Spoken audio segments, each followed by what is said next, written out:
My daughter-in-law humiliated me in front of the whole family, saying, "You disgust me. You're only good for cleaning the house, you wicked maid." I just smiled. 15 minutes later, a letter arrived for her that made her beg for forgiveness on her knees. But let me start from the beginning, because the events of that Saturday afternoon didn't happen in isolation. They were the culmination of 3 years of systematic humiliation, 3 years of being treated like hired help in what I had foolishly believed was my son's home. I should have seen the signs earlier. When David first brought Amanda home 4 years ago, she seemed charming enough. She had that polished confidence that comes from growing up in upper-middle-class comfort, the kind of assurance I'd never possessed.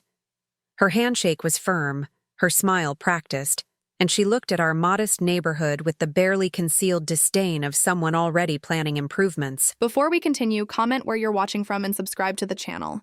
We'd love to see how far our stories are reaching. "It's so quaint," she'd said, surveying the living room where David had grown up. "Very authentic." The way she said authentic made it sound like a museum piece, something outdated that needed updating. After Robert died and I found myself rattling around in our family home alone, David suggested I move in with them. "Just temporarily, Mom," he'd assured me, "until you figure out what you want to do." Amanda had smiled and nodded, playing the dutiful daughter-in-law role perfectly. "Of course, Margaret. Family takes care of family." What I didn't realize then was that Amanda had her own definition of family, and it didn't include aging mothers-in-law who might interfere with her vision of domestic perfection. The changes started small. My favorite reading chair was moved to the basement because it didn't match the aesthetic. My collection of ceramic birds, gifts from Robert over the years, disappeared into storage boxes because they were too cluttered for the mantel. When I asked about them, Amanda would sigh and explain that they were trying to create a more modern, clean look. "Your mother has so much stuff," I overheard her telling David one evening. "It's like living in a museum of the past. We need to move forward, not backward." David, bless his heart, always took the path of least resistance. "Maybe Mom could keep some things in her room," he'd suggest weakly, but even he seemed to understand that Amanda's vision took precedence over my comfort. Gradually, I found myself relegated to the margins of life in the house I'd helped them buy. Amanda would plan dinner parties without consulting me, then act surprised when I appeared in the kitchen during her preparations. "Oh, Margaret, I didn't expect you to be here. We're having some of David's colleagues over and I really need the space to work." The message was clear: disappear. I learned to make myself scarce during their entertaining, which seemed to happen more and more frequently. Amanda loved playing hostess, loved the way their friends admired the renovations she'd made, the way she could showcase their success. And success, in Amanda's world, didn't include reminders of David's humble beginnings or the woman who'd raised him. "Your mother seems lonely," I heard one of their friends say during a cocktail party I was attending by accidentally wandering into the living room for a book. "Oh, she's fine," Amanda replied with that bright, dismissive laugh. "She keeps herself busy, cleaning, organizing. You know how older women are. They need to feel useful." Useful? That's what I'd become. The invisible woman who kept the house running while Amanda focused on the important things: her career, their social life, their image. The breaking point came last Saturday. Amanda had organized what she called a family celebration for David's promotion at work. She'd invited both sets of parents, David's sister and her husband, and several close friends. I'd spent the morning helping with preparations, assuming I was included in the festivities. I should have known better. The dining room table was set for 12, with Amanda's good china and crystal glasses catching the afternoon light. Fresh flowers from her carefully curated garden served as centerpieces, and everything looked picture-perfect for what she'd described as an intimate gathering to celebrate David's success. I was in the kitchen, putting the finishing touches on the appetizers I'd volunteered to make, when the first guests arrived. Through the window, I watched Amanda greet them with air kisses and practiced enthusiasm, ushering them into the living room where David waited with champagne. No one came to find me in the kitchen. An hour into the party, I finally ventured into the living room, wearing my best dress and a hopeful smile. The conversation stopped when I appeared, and Amanda's expression shifted almost imperceptibly from hostess charm to barely concealed annoyance. "Margaret," she said, her voice carrying that particular tone she used when she was trying to sound patient but failing. "I thought you were resting. I wanted to join the celebration," I said simply, accepting a glass of champagne from David, who looked uncomfortable but said nothing. The party continued around me, but I felt like a ghost at my own family's gathering. Conversations shifted away when I tried to participate. When I shared a story about David's childhood, Amanda interrupted with a more relevant anecdote about his recent professional achievements. When I complimented someone on their dress, they smiled politely but quickly turned their attention back to Amanda. I was invisible, irrelevant, an inconvenience in my own home. The explosion came during dessert. I'd made David's favorite apple pie, the recipe his father had loved, and I was quietly serving slices when Amanda's mother made a casual comment about how nice it must be for Amanda to have built-in help with the house. "Oh, Margaret is wonderful," Amanda replied, and for a moment I felt a flutter of hope. "She keeps everything so clean and organized. I honestly don't know what we'd do without her." The words should have been complimentary, but the way she said them, the slight emphasis on clean and organized, made them sound like something else entirely, like I was being discussed in the third person, like I was staff rather than family. "It's nice when everyone knows their place," Amanda's father added, raising his glass in what he clearly intended as a toast to domestic harmony. That's when something inside me snapped.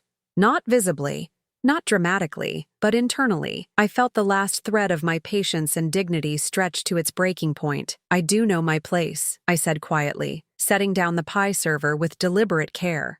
Amanda's head snapped toward me, her eyes narrowing slightly. She could sense the shift in my tone, the subtle change in my posture that suggested I wasn't going to disappear quietly this time. "Of course you do," she said, but there was a warning in her voice. "We all appreciate how helpful you've been." "Helpful," I repeated, testing the word. "Yes. I suppose that's one way to put it." The table had gone quiet. David was staring at his plate, clearly wishing he were anywhere else. Amanda's parents looked confused, sensing tension but not understanding its source. The other guests seemed frozen, uncertain whether they were witnessing a family moment or a family crisis. "Margaret," Amanda said, her voice taking on that forced cheerfulness she used when she wanted to control a situation. Maybe I should what?" I interrupted, my voice still quiet but carrying a weight that made everyone at the table pay attention. "Maybe I should disappear? Maybe I should go back to the kitchen where I belong? Maybe I should remember my place?" Amanda's mask slipped completely then. The hostess charm evaporated, replaced by the cold irritation she usually kept hidden from guests. "You're being dramatic, Margaret. No one said, 'You disgust me,'" she hissed, her voice low but audible to everyone at the table. "You're only good for cleaning the house, you wicked maid." The silence that followed was deafening. I could hear the grandfather clock ticking in the hallway, the distant hum of the refrigerator, the sound of my own heartbeat in my ears. Every person at that table was staring, their faces reflecting various degrees of shock, embarrassment, and discomfort. David's mouth was open, as if he wanted to say something but couldn't find the words. Amanda's parents looked mortified, finally understanding the dynamic they'd been unwittingly celebrating. The other guests seemed to be holding their breath, waiting to see what would happen next.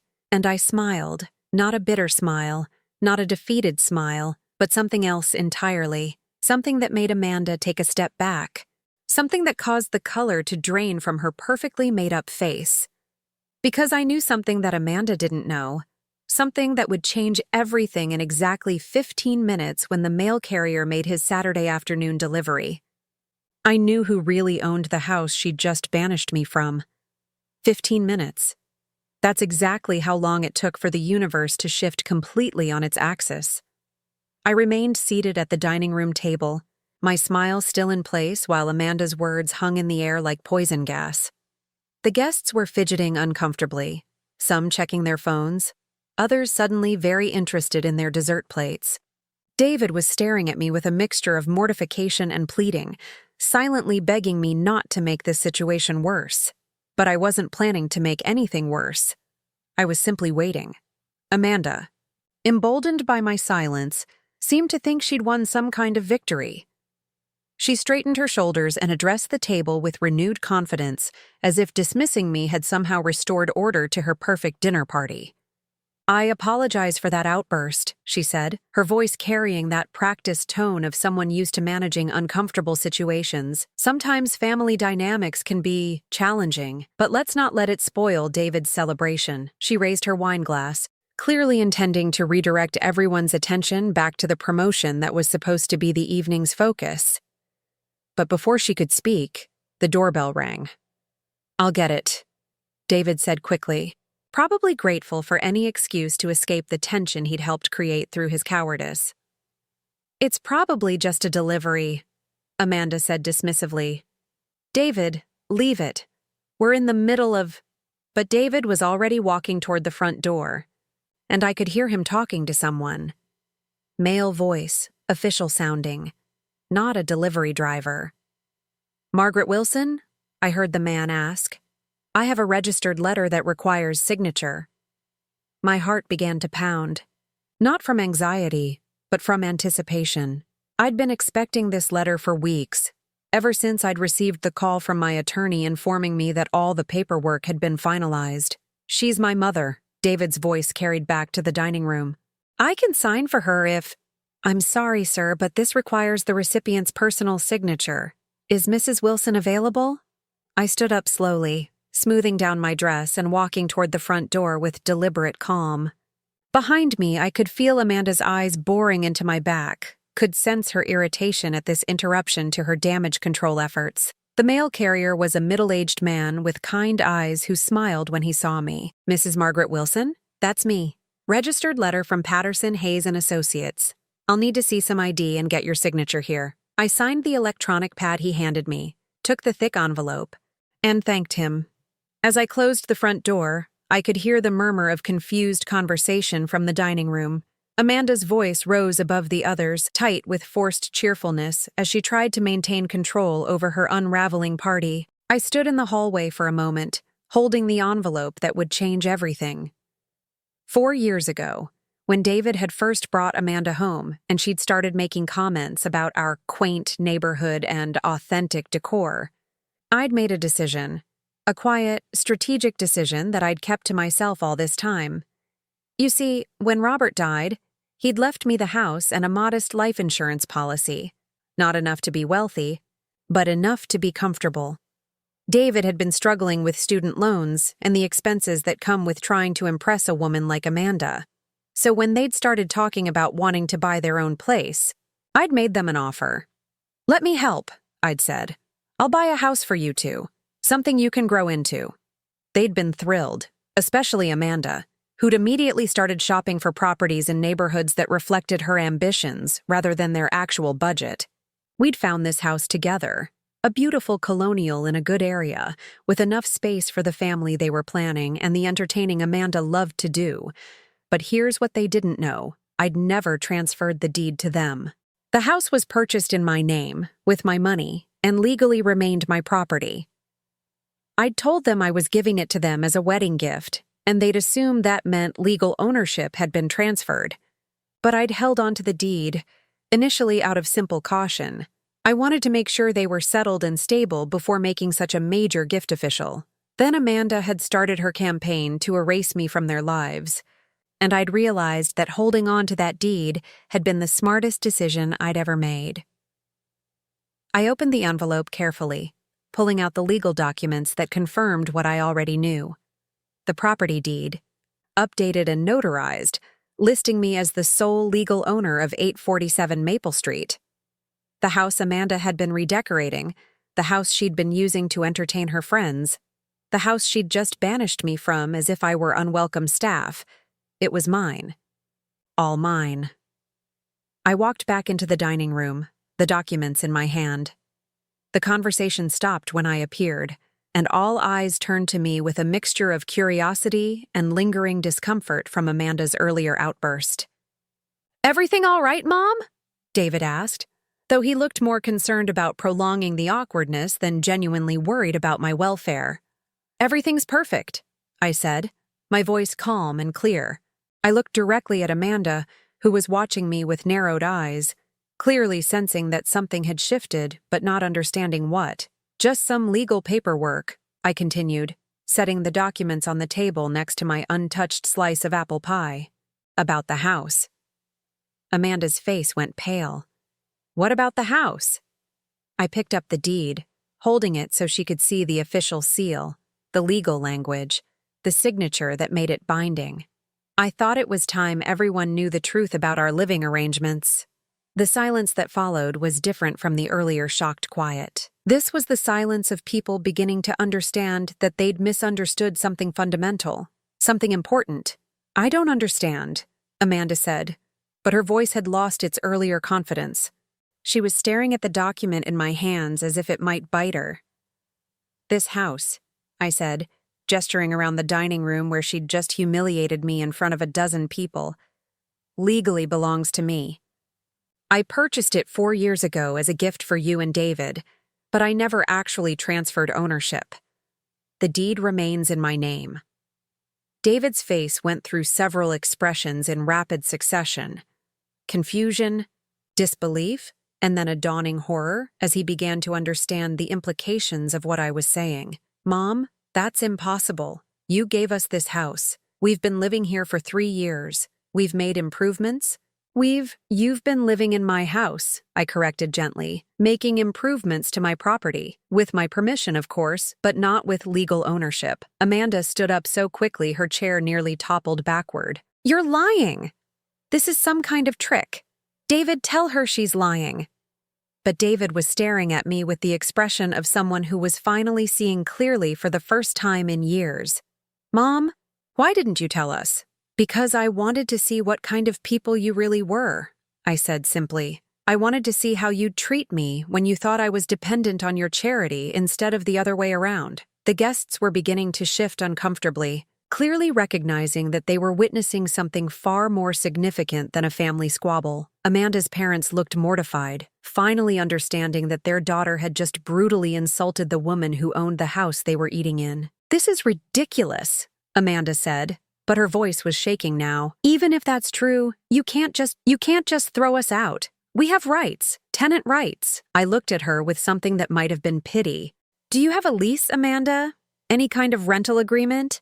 Any documentation at all of your right to be here?"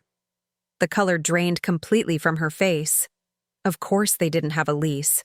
Why would they need one? They'd believed they owned the house.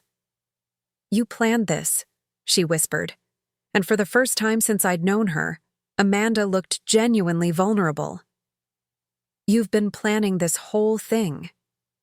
"No," I said honestly. "I've been hoping you'd prove me wrong.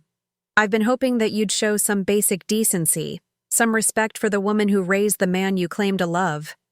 I've been hoping that you'd treat me like family instead of like hired help." I looked around the table at the faces staring back at me. Shock, embarrassment, confusion, and in some cases what looked like reluctant admiration. "Instead, you called me a wicked maid and told me I disgusted you. In front of our family and friends, in my own house." Amanda was shaking now. Whether from rage or fear, I couldn't tell. "David, do something. Say something." But David was looking at me with an expression I hadn't seen since he was a child, the look of someone who'd been caught doing something wrong and was finally understanding the consequences. "How long have you known?" he asked quietly. "Known what? How long have you known that I—" He couldn't finish the sentence. Couldn't bring himself to admit out loud how badly he'd treated his own mother. "I've known who you really are for 3 years," I said softly. "I've watched you let your wife treat me like a servant in my own home. I've watched you stand by while she systematically erased me from your lives. I've watched you choose her comfort over my dignity, again and again and again." The silence stretched between us, thick with years of accumulated hurt and disappointment. "But I kept hoping," I continued. "I kept thinking that eventually you'd remember who I am. Remember what I sacrificed to raise you, what I gave up to make sure you had every opportunity. I kept thinking that eventually you'd stand up for me. I looked directly at Amanda, who was now gripping the back of her chair so hard her knuckles were white. Instead, you just called me disgusting. In my own house, at my own table, the power in the room had shifted completely, and everyone could feel it. Chapter 3. The power revealed. The silence in that dining room was the kind that makes your ears ring. I could hear someone's nervous breathing, the tick of the grandfather clock in the hallway, even the slight creak of the house settling around us. But mostly, I could hear the sound of Amanda's world crumbling. She was still gripping the back of her chair, her perfectly manicured fingernails digging into the upholstery that she'd chosen, in the house that she'd decorated, at the table where she'd just called me disgusting. The irony wasn't lost on me, and judging by the horrified expressions around the table, it wasn't lost on anyone else either. "I think we should go," Amanda's mother said quietly, standing up with the careful movements of someone trying not to draw attention to themselves. "Thank you for dinner. It was lovely." It was a gracious attempt to salvage what remained of the evening, but Amanda wasn't ready to let her guests escape just yet. She needed witnesses to whatever she was planning to do next, needed an audience for the performance she was already constructing in her mind. "No," she said sharply, her voice cutting through the uncomfortable murmur of people reaching for purses and jackets. "Nobody leaves. This is ridiculous. Margaret is having some kind of episode. An episode." That's what she was calling it. As if my calm revelation of legal facts was some sort of mental breakdown rather than the logical conclusion of 3 years of systematic mistreatment. "Amanda," David said quietly, "maybe we should talk about this privately." "Privately?" Amanda's voice was rising now, taking on that shrill quality it got when she felt cornered. "She just claimed ownership of our house in front of everyone. There's nothing private about this." I was still standing beside the table, the deed in my hands, watching this woman who'd made my life miserable for 3 years finally begin to understand that she'd been operating under a fundamental misunderstanding about who held the power in this relationship. "Our house," I repeated softly. "That's interesting terminology, considering your name has never been on any legal document related to this property." Amanda whirled to face me, her face flushed with anger and something that looked like panic. "You can't do this. You can't just decide you own our house because you're angry about a family disagreement." "I'm not deciding anything," I said calmly. "I'm simply clarifying the legal reality that's existed for 4 years. This has always been my house, Amanda. You've been living here as my guest." "Your guest?" The words came out as almost a shriek. "I've spent thousands of dollars on improvements. I've renovated the kitchen. I've landscaped the garden. You've improved my property," I interrupted, "with my permission, which I was happy to give, as long as you treated me with basic respect." David was staring at the deed in my hands as if it might disappear if he looked away. "Mom, I don't understand. When we bought this house, you said it was a wedding gift. You said you wanted us to have it." "I did want you to have it," I said honestly. "I planned to transfer the deed to you after you'd proven you could handle the responsibility, after you'd shown me that you understood the value of what I was giving you." I looked around the table at the faces staring back at me, some shocked, some embarrassed, some beginning to show what looked like grudging respect for the quiet strategy I'd employed. "Instead, you proved that you saw me as a burden to be managed, rather than a mother to be cherished. You proved that you were willing to let your wife treat me like hired help, rather than family. You proved that you valued her comfort over my dignity." Amanda was shaking her head frantically, as if she could somehow negate the reality of the situation through sheer force of denial. "This is insane. David, tell her this is insane." But David wasn't looking at Amanda anymore. He was looking at me with an expression I'd never seen before, a mixture of shame and dawning comprehension that was almost painful to witness. "How long?" he asked quietly. "How long have you been planning this?" "I haven't been planning anything," I said truthfully. "I've been hoping that you'd remember who raised you, hoping that you'd stand up for me when your wife treated me badly, hoping that you'd show some gratitude for the sacrifices I made to give you the life you wanted." I gestured around the beautiful dining room, with its expensive furniture and carefully chosen artwork, all of it paid for with money I'd given them or improvements made to property I owned. This house, David, represents every penny of your father's life insurance, money that was supposed to be my security in old age. Instead, I used it to give you the kind of home you couldn't afford on your own. Amanda let out a bitter laugh. So now you're the martyr? Poor Margaret, sacrificing everything for her ungrateful son? No, I said simply. I'm the homeowner who's tired of being treated like a servant by someone living in her house. The words hung in the air like a slap. Around the table, I could see people beginning to truly understand the dynamic they'd been witnessing all evening. Amanda's parents looked mortified, finally grasping that their daughter had been systematically mistreating the woman whose generosity had made their comfortable lifestyle possible.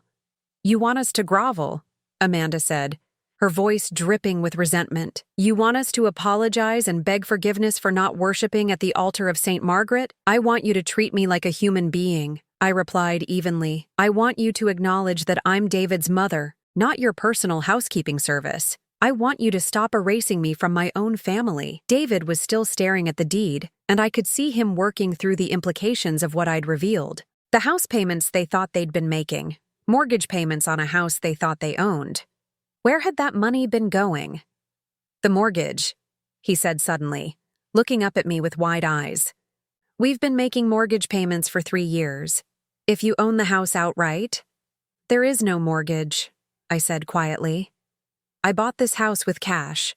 Your monthly mortgage payments have been going into a savings account that I set up for your future. The silence that followed this revelation was absolute. Even Amanda stopped talking, her mouth slightly open as she processed what I'd just told them. You've been saving our mortgage payments? David's voice was barely above a whisper. I wanted you to build good financial habits, I explained.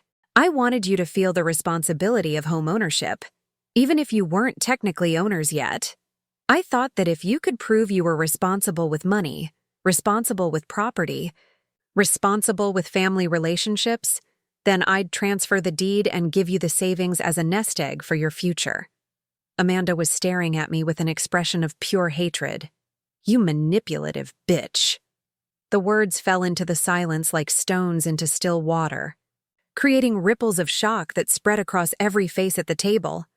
Even Amanda seemed surprised by her own vehemence, but she pressed on, too angry now to maintain any pretense of civility. You've been playing games with our lives for 3 years, pretending to be the poor, helpless widow while you controlled everything behind the scenes. I controlled nothing, I said, my voice still calm despite the venom in hers. I provided everything. There's a difference. I turned to address the entire table. These people who'd witnessed Amanda's cruelty and were now seeing the truth behind our living arrangements. For 3 years, I've watched my son's wife systematically exclude me from family gatherings. I've watched her redecorate my house to erase any trace of my presence. I've watched her treat me like an embarrassing relative who needed to be hidden away when company came. My voice grew stronger as I continued. 3 years of suppressed hurt finally finding expression. I've cooked meals that I wasn't invited to share. I've cleaned up after parties I wasn't welcome to attend. I've been relegated to my room like a naughty child whenever Amanda decided my presence might interfere with her image of domestic perfection. David's face was getting paler with each word I spoke, and I could see him recognizing the truth in everything I was saying. How many times had he suggested I might be more comfortable staying out of the way when they had company? How many times had he failed to defend me when Amanda made cutting remarks about my age, my appearance, my old-fashioned ways? And through it all, I continued, I kept hoping that eventually you'd remember that I'm your mother. I kept hoping that Amanda would realize that disrespecting me was disrespecting the woman who made your life together possible. I looked directly at Amanda, who was now sitting rigidly in her chair, her face a mask of barely controlled fury. Instead, tonight you called me disgusting. You called me a wicked maid. In front of our family and friends, in my own house, the power dynamic in the room had shifted completely, and everyone could feel it. Amanda, who'd been the undisputed queen of this domain for 3 years, was now revealed as a guest who'd been abusing her host's hospitality. David, who'd thought he was the man of the house, was now forced to confront the reality that his mother had been supporting him all along, and I, the woman they'd treated as a tolerated dependent, was revealed as the person who controlled everything they thought they owned. For the first time in 3 years, I felt truly powerful. And Amanda, looking at me with undisguised hatred, was beginning to understand just how precarious her position had always been. The word bitch hung in the air like smoke from a fire, impossible to ignore and toxic to breathe. I watched Amanda's face as she realized what she'd just said, saw the moment when even she understood that she'd crossed a line that couldn't be uncrossed. Around the table, the remaining guests were gathering their belongings with the desperate efficiency of people fleeing a natural disaster. Amanda's parents looked absolutely mortified, her mother actually pressing a hand to her mouth as if she could somehow take back what her daughter had said. "Amanda," her father said quietly, "I think we need to leave. Now." But Amanda wasn't done. She was like a wounded animal now, lashing out in all directions because she finally understood that she was trapped. "No, I'm not finished. Everyone needs to hear this. Everyone needs to understand what kind of person Margaret really is." She stood up, swaying slightly, and I realized she'd had more wine than I'd noticed. The alcohol was lowering her inhibitions, stripping away the veneer of respectability she usually wore like armor. "You want to know the truth?" she said, addressing the room like she was giving a speech. "Margaret has been playing mind games with us for 3 years, pretending to be grateful for our hospitality while secretly holding this over our heads the whole time." "Amanda, stop," David said, but his voice was weak, uncertain. He was still processing everything he'd learned, still trying to reconcile the mother he thought he knew with the woman who'd been supporting him while he allowed her to be treated like a servant. "Stop?" Amanda laughed, a harsh sound that made several people wince. "Why should I stop? She obviously wants a public confrontation, so let's have one." She turned to face me directly, and I could see years of resentment boiling over in her eyes. This wasn't just about tonight's revelation. This was about every time she'd felt constrained by my presence, every moment when she'd had to pretend to tolerate me for David's sake. You couldn't just be the sweet, grateful mother-in-law, could you? You had to lurk around, making everyone uncomfortable with your sad little stories about the past and your pathetic attempts to insert yourself into our lives. I felt something cold settle in my chest. This was who she really was, stripped of all pretense. This was what she'd been thinking every time she smiled at me, every time she included me in family photos, every time she pretended to care about my welfare. "You made me feel like a stranger in my own home," she continued, her voice getting louder and more shrill. "Always there, always watching, always judging. Do you have any idea what it's like to try to build a marriage with your mother-in-law breathing down your neck every single day? This isn't our home," David said suddenly, and the quiet firmness in his voice surprised everyone, including Amanda. "It's never been our home. It's Mom's house, and she let us live here." Amanda whirled on him, fury replacing the calculated cruelty she'd been directing at me.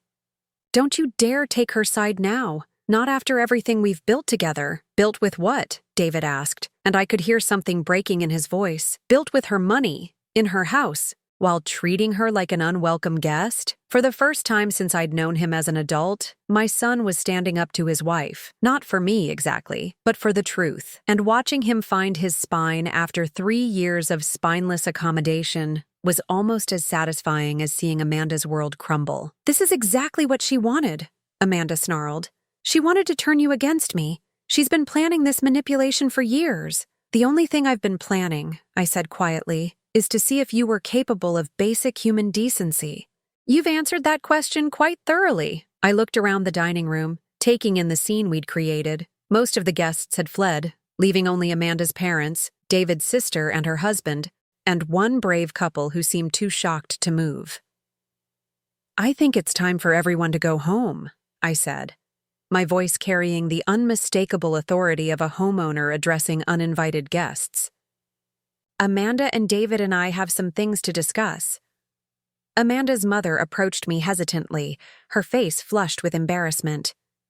Margaret, I'm so sorry. If we had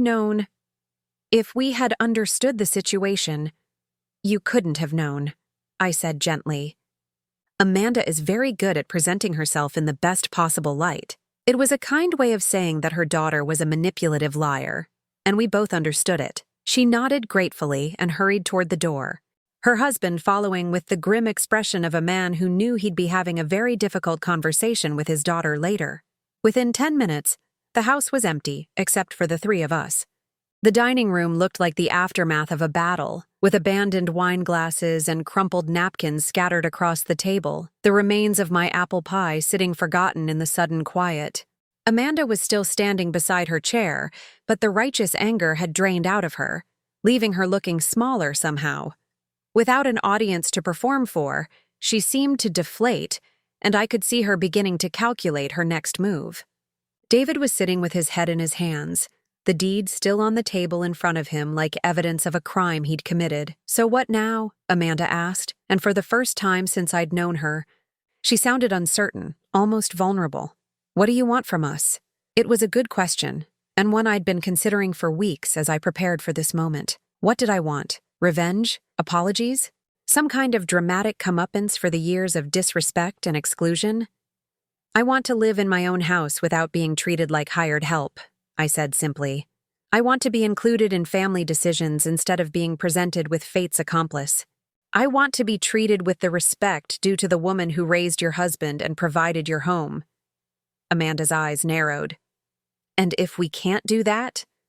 The question hung between us, loaded with implication. She was asking about consequences, about what would happen if she couldn't bring herself to treat me decently even now, when she knew I held all the cards.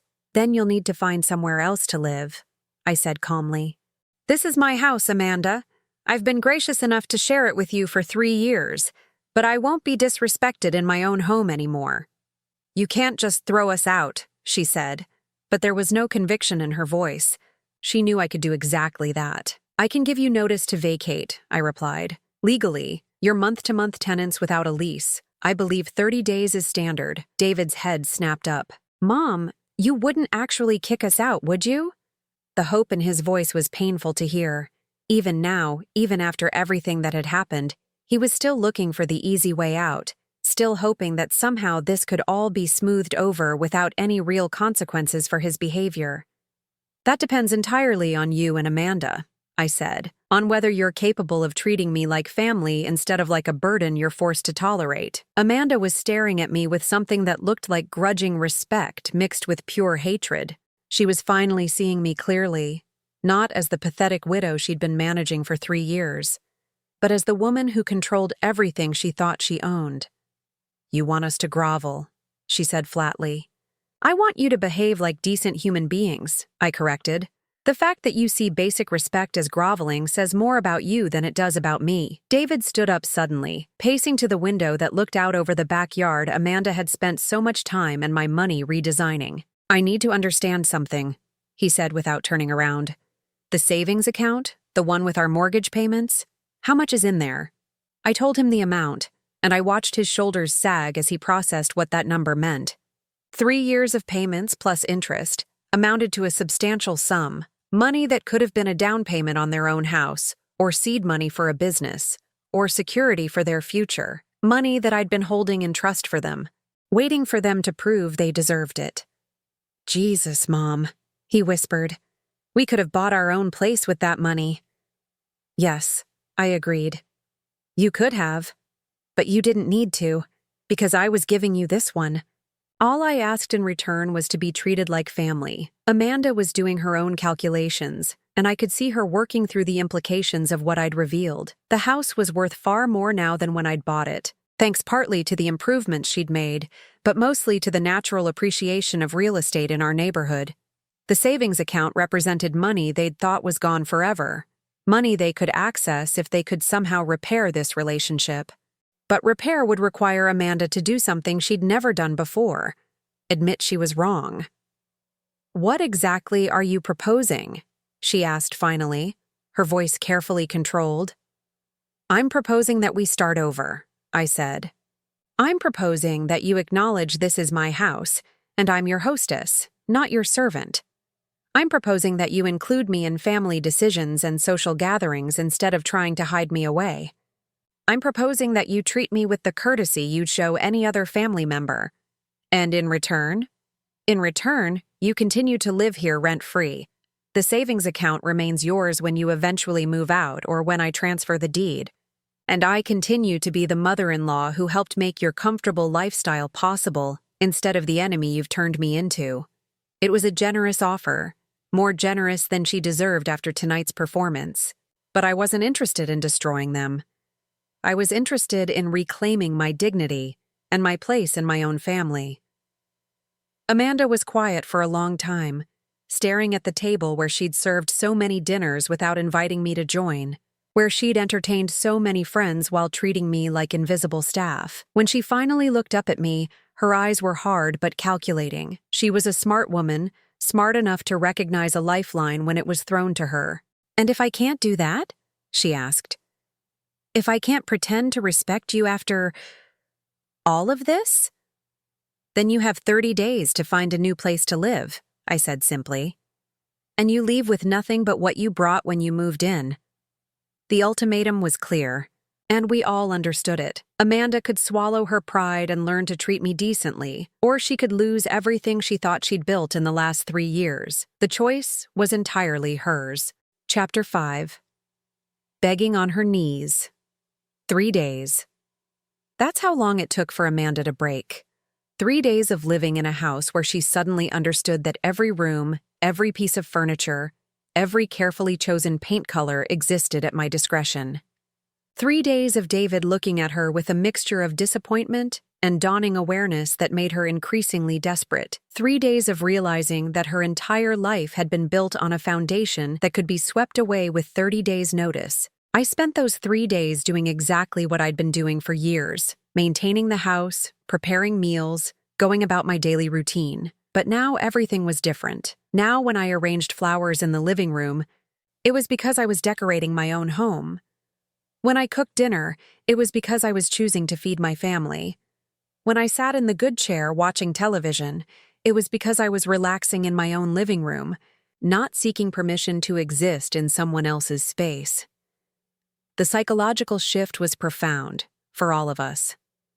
David had spent the first day after our confrontation walking around the house like he was seeing it for the first time. He'd touch door frames as if testing their solidity, stare at family photos with an expression of confused recognition, sit at the kitchen table where he'd eaten thousands of meals without ever acknowledging that his mother was providing them. "I never realized," he said to me on Monday morning, finding me in the garden where I was deadheading roses I'd planted, in soil I owned, beside a house that bore my name on the deed. "Never realized what?" I asked, though I knew what he meant. "How much you gave up for us, how much we took for granted." He sat down heavily on the garden bench his father had built years ago, before Amanda had redesigned everything else. I guess I thought you were happy to help out. Happy to have a place to live after Dad died." "I was happy to help," I said honestly, snipping dead blooms and dropping them into my basket. "I was happy to give you a home, happy to contribute to your life together. But I wasn't happy being treated like a servant in the process."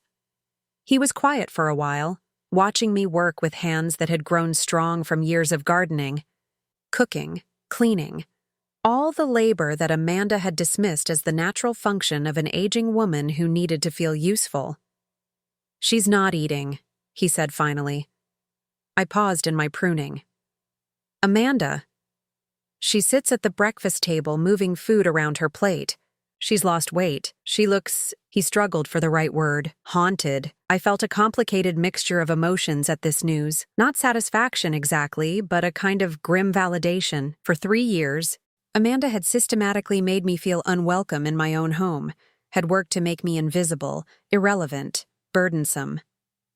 Now she was experiencing what it felt like to have your security yanked away, to discover that everything you thought you controlled was actually controlled by someone else. "What does she say about the situation?" I asked. David's laugh was bitter. She blames you for manipulating us. She says you set a trap and waited for us to fall into it. She says you're cruel for not telling us the truth from the beginning. And what do you say?" He was quiet for so long I thought he might not answer. When he finally spoke, his voice was barely above a whisper. "I say she's right that you could have told us. But I also say that if we'd been decent people, it wouldn't have mattered who owned the house. We should have treated you well regardless." It was the closest thing to an apology I'd gotten from him, and it meant more to me than any grand gesture could have. My son was finally beginning to understand not just what he'd allowed to happen, but why it was wrong. "The question now," I said gently, "is what happens next." That afternoon, Amanda found me in the kitchen preparing dinner. She'd been avoiding me for 3 days, staying in their bedroom most of the time, emerging only when she thought I wasn't around. But now she stood in the doorway, and I was shocked by how much she'd changed in just 72 hours. She looked smaller somehow. Her usually perfect hair was pulled back in a messy ponytail, and she was wearing sweatpants and an old t-shirt, the kind of casual clothes she usually reserved for cleaning or yard work. Her face was pale, and there were dark circles under her eyes that makeup couldn't have hidden even if she'd been wearing any.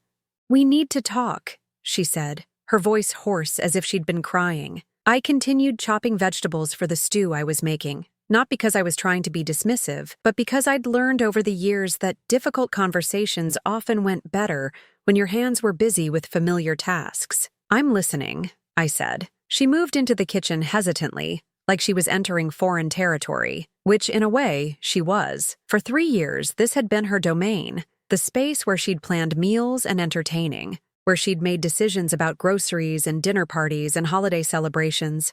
Now she was a guest in a room she'd never really owned. "David says you'll give us 30 days if we can't work things out," she said. "That's right. And the savings account, the money from our mortgage payments, that goes away too? If you move out, yes. That money was always intended to help you build a life here, with me as a family. If you choose not to be family, then it doesn't make sense for me to subsidize your new start somewhere else." She flinched at the bluntness of it, and I could see her working through the financial implications. Without the savings account, they'd have to start over with nothing but their current income, finding a place to rent, paying deposits and first month's rent, buying furniture to replace everything they'd leave behind. It would be financially devastating. "I need you to understand something," she said, and her voice was shaking slightly. "I never meant to hurt you. I thought I was helping David by encouraging him to be independent, to build his own life without being too dependent on his mother." It was a reasonable-sounding explanation, and it might even have been partially true, but it didn't account for the systematic exclusion, the casual cruelty, the way she'd made me feel unwelcome at gatherings in my own home. "And calling me a wicked maid?" I asked quietly. "Telling me I disgusted you? Was that helping David too?" She closed her eyes, and when she opened them again, there were tears there. "No, that was me being horrible. That was me showing you exactly who I really am when I'm scared and angry." I stopped chopping and looked at her directly. This wasn't the poised, confident woman who'd been managing my life for 3 years. This was someone raw and desperate, someone who'd finally been forced to confront the consequences of her actions. "I'm scared, Margaret," she whispered. "I'm terrified that we're going to lose everything because I was too proud and too stupid to see what I was doing to you." She took a shaky breath and continued. "David barely talks to me anymore. When he looks at me, I can see him remembering every time I excluded you, every time I made you feel unwelcome, every time I treated you like you were in the way. He's ashamed of me, and he should be." The tears were flowing freely now, and she didn't try to wipe them away. "I'm ashamed of me too. I look back at the past 3 years, and I can't believe some of the things I did. The birthday party where I told everyone you were too tired to join us when really I just didn't want you there. The Christmas Eve when I said the table was only set for immediate family. The times I rearranged your furniture while you were out and then acted like you were being difficult when you asked about it. Each confession was like a small knife twist, reminding me of moments I'd tried to forget. Times when I'd felt the sting of exclusion, but told myself I was being oversensitive." "Why?" I asked simply. "Why did you need to erase me?" She was quiet for a long time, staring at her hands. When she finally answered, her voice was so low I had to strain to hear it. Because you reminded me that David had a life before me.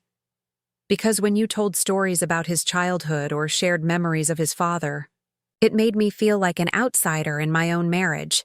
Because you were the woman who raised the man I love, and I was jealous of that bond. It was an honest answer, more honest than I'd expected from her. And it helped me understand something that had puzzled me for years, why she'd seemed to take my very existence as a personal threat. So you decided to make me the outsider instead, I said. Yes. The word came out as barely a whisper, and I convinced myself it was justified because you were living in our house, depending on our generosity. I made myself believe that you should be grateful for whatever scraps of inclusion we threw your way. She looked up at me then, and I could see the full weight of her realization in her eyes. Yet I was living in my house, paying for your life, saving your money, giving you everything I had, and you treated me like a burden for the privilege. Yes, she said again. And then she did something I never expected. She dropped to her knees, right there in my kitchen, on the tile floor she'd chosen and I'd paid for. Amanda knelt down and looked up at me with tears streaming down her face. I'm begging you, Margaret. I'm begging you to give me a chance to make this right. I know I don't deserve it. I know I've been horrible to you, but please don't make David pay for my mistakes. Please don't take away his home because his wife was too insecure and petty to treat his mother with respect. The sight of her kneeling there was jarring, not because it gave me satisfaction, but because it didn't. I'd imagined this moment during the darkest times of the past 3 years, had fantasized about the day Amanda would be forced to acknowledge how badly she'd treated me. But now that it was happening, I felt no triumph, only a deep sadness for how much pain we'd all caused each other. Please, she whispered, tell me what I need to do to earn forgiveness. Tell me how to fix this. I looked down at this woman who'd made my life miserable, who'd called me disgusting, who'd treated me like hired help in my own home. She was completely at my mercy now, understanding finally that I held her entire future in my hands. The power was intoxicating and terrifying in equal measure.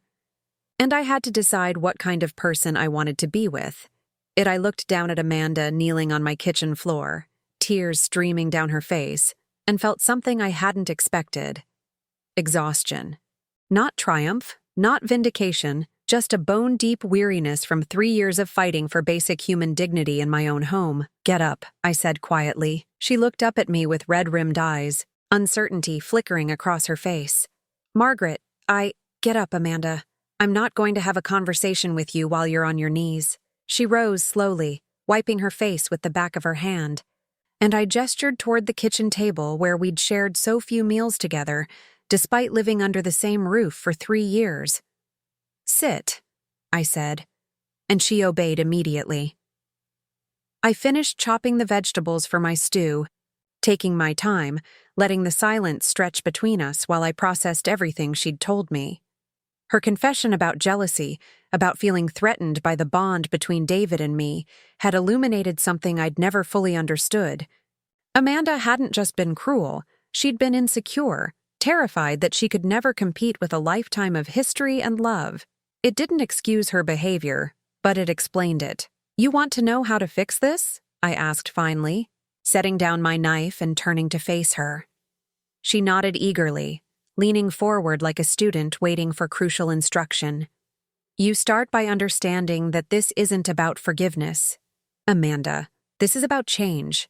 Real, fundamental change in how you see me and how you treat me. I pulled out the chair across from her and sat down, noting how she automatically straightened her posture, as if she were in the presence of someone whose opinions suddenly mattered. For 3 years, you've treated me like a problem to be managed. You've excluded me from family gatherings, dismissed my opinions, and made it clear that you saw my presence in this house as a burden you were graciously shouldering. She opened her mouth to speak, but I held up a hand to stop her. I'm not finished.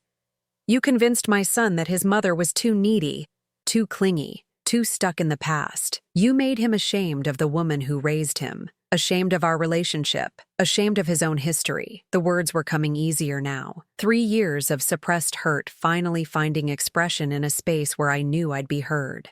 You redecorated my house to erase any trace of my presence. You threw away my belongings without asking. You planned parties and celebrations and family gatherings as if I didn't exist, then acted surprised when I expected to be included.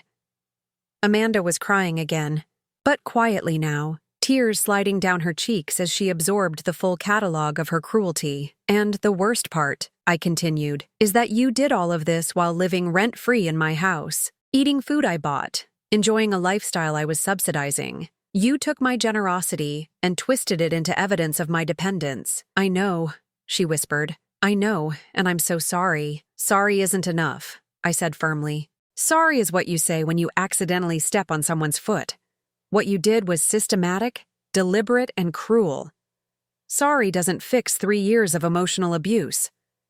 She flinched at the words emotional abuse, but didn't argue. Good. She was finally beginning to understand the magnitude of what she'd done. So what will fix it? She asked, her voice barely audible.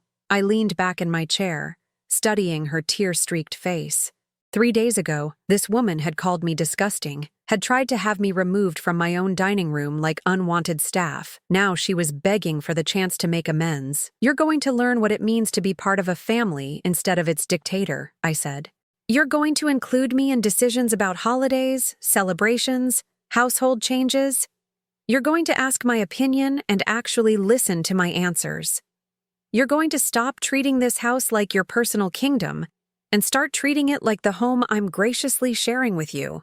She nodded frantically. Yes, I can do that. I want to do that. And you're going to acknowledge publicly and privately that I'm not your dependent house guest. I'm your mother-in-law, the owner of this house, and a woman who deserves respect. Yes, she said again. And if you backslide, if you revert to your old patterns of exclusion and disrespect, you're gone. Immediately. No second chances, no negotiations, no 30-day notice. Gone. The finality in my voice seemed to register with her, because her face went pale. I understand. I stood up and returned to my cooking, adding the vegetables to the pot where meat had been simmering. The familiar rhythm of meal preparation was soothing, a reminder of the thousands of dinners I'd cooked in this kitchen, most of them unacknowledged by the people who'd benefited from them. There's something else, I said, without turning around. David? What about David? Your husband has spent 3 years choosing you over me, choosing peace over principle, choosing his comfort over my dignity. That stops now. I turned to face her, and she could see in my expression that this wasn't negotiable. David needs to rebuild his relationship with me, and that's going to require some uncomfortable conversations about his behavior. You're not going to interfere with that process. You're not going to make him feel guilty for spending time with me, or for acknowledging what he's done wrong. Amanda looked like she wanted to object, but she bit back whatever she'd been about to say. Smart girl. She was finally learning when to keep her mouth shut. Can you handle that? I asked. Yes, I think so. You think so? Or you know so? I know so, she said more firmly. Over the following weeks, I watched Amanda struggle with her new reality like someone learning to walk after a long illness. Every instinct she'd developed over 3 years, to exclude me, to make decisions without consulting me, to treat the house as her domain, had to be consciously overridden. The first test came just 4 days after our kitchen conversation. Amanda was planning a dinner party for some of David's work colleagues, something she'd done dozens of times before without involving me beyond expecting me to make myself scarce. This time, she approached me hesitantly while I was reading in the living room, my reading chair, which had been returned from the basement to its rightful place by the window. Margaret, she said, and I could hear the effort it took for her to keep her voice respectful. I'm planning a dinner party for next Saturday. 8 people. I was wondering, would you like to join us? It was a start, but not enough. Amanda, I said gently, this is my house. The question isn't whether I'd like to join your dinner party. The question is whether you'd like my permission to host a dinner party in my home. She blinked, processing the correction, then nodded slowly. You're right. May I host a dinner party in your home next Saturday? 8 guests, David's colleagues and their spouses? Of course, I said. What can I do to help? The look of surprise on her face was almost comical. She'd expected resistance, confrontation, some kind of power struggle. Instead, I was offering to collaborate. You'd want to help? Amanda, I've been hosting dinner parties in this house for decades. I have china, crystal, recipes, experience. Why wouldn't I want to contribute to making it a success? That dinner party became a turning point. For the first time in 3 years, I was introduced to guests as David's mother and the homeowner, not shuffled off to the kitchen or ignored entirely. Amanda asked my opinion on the menu, deferred to my knowledge of which wines paired well with the dishes we were serving, and actually seemed grateful for my suggestions about flowers and table settings. The evening was a success, and more importantly, it established a new pattern. I wasn't Amanda's rival for control of the household. I was her partner in managing it. David's transformation was slower, but equally profound. Those uncomfortable conversations I'd insisted on happened gradually, usually during walks in the garden or quiet moments in the evening when Amanda was occupied elsewhere.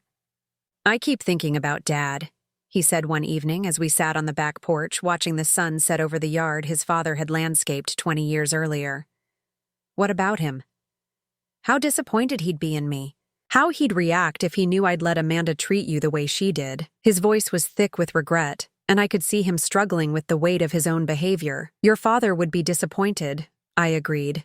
But he'd also be hopeful, because he'd see that you're capable of recognizing your mistakes and learning from them. I don't know how to make it up to you, Mom. 3 years of being a coward, of choosing the easy path instead of the right one. How do you forgive something like that? I reached over and took his hand, noting how much older it looked than I remembered. When had my little boy become this middle-aged man with worry lines and gray at his temples? You make it up to me by being better, I said simply. By remembering that I'm your mother, not your obligation. By including me in your life because you want me there, not because you have to tolerate me. The changes weren't dramatic or sudden. There were setbacks. Moments when Amanda reverted to her old patterns of exclusion, or when David fell back into the habit of appeasing her at my expense. But each time they caught themselves faster, corrected course more quickly. 6 months after that terrible dinner party, I was sitting in my garden on a warm spring morning when Amanda found me there. She was carrying 2 cups of coffee and wore the expression of someone who had something important to say. I never thanked you, she said, settling onto the bench beside me and handing me one of the cups. For what? For giving me a second chance. For not destroying my marriage when you could have. For teaching me how to be part of a family instead of trying to control one.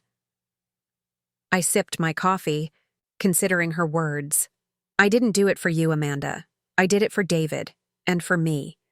I did it because destroying your marriage wouldn't have given me what I really wanted, which was to be valued, to be included, to be treated like family instead of like an inconvenience. She was quiet for a while, and I could see her processing the truth of what I'd said. All of her fears about me wanting to break up her marriage, all of her defensive maneuvering to protect her territory, it had been unnecessary. I'd never wanted to take anything away from her. I'd only wanted her to stop taking things away from me. I'm pregnant, she said suddenly. I turned to look at her, seeing the nervous hope in her eyes. How do you feel about that? Scared. Excited. Worried about whether I'll be a good mother. She paused, then added quietly, hoping that my child will have the kind of grandmother who bakes cookies and tells stories and makes them feel unconditionally loved. It was as close to an apology as she could come, this admission that she wanted for her child, what she'd tried to deny me with David. Your child will have exactly that kind of grandmother, I assured her, and they'll have a mother who's learned some important lessons about what family really means. That evening, as I prepared dinner in my kitchen, our kitchen, I reflected on the journey that had brought us to this point. The woman who'd called me a wicked maid was gone, replaced by someone who was still learning, but genuinely trying to do better. The son who'd stood by while his mother was humiliated had found his backbone and was rebuilding our relationship one conversation at a time. And I, the woman who'd been treated like a servant in her own home, had reclaimed not just my house but my dignity, my place in my family, and my sense of my own worth. It hadn't required revenge or destruction. It had required truth, consequences, and the patient work of teaching people how to treat me with respect. As I set the table for 3, always 3 now, never just 2, I smiled at the sight of my family photos back on the mantel, my books back on the shelves, my presence acknowledged and valued in every room of the house that had always been mine. Sometimes the greatest victory isn't in defeating your enemies. Sometimes it's in helping them become better people, and in the process, reclaiming the life that was always rightfully yours.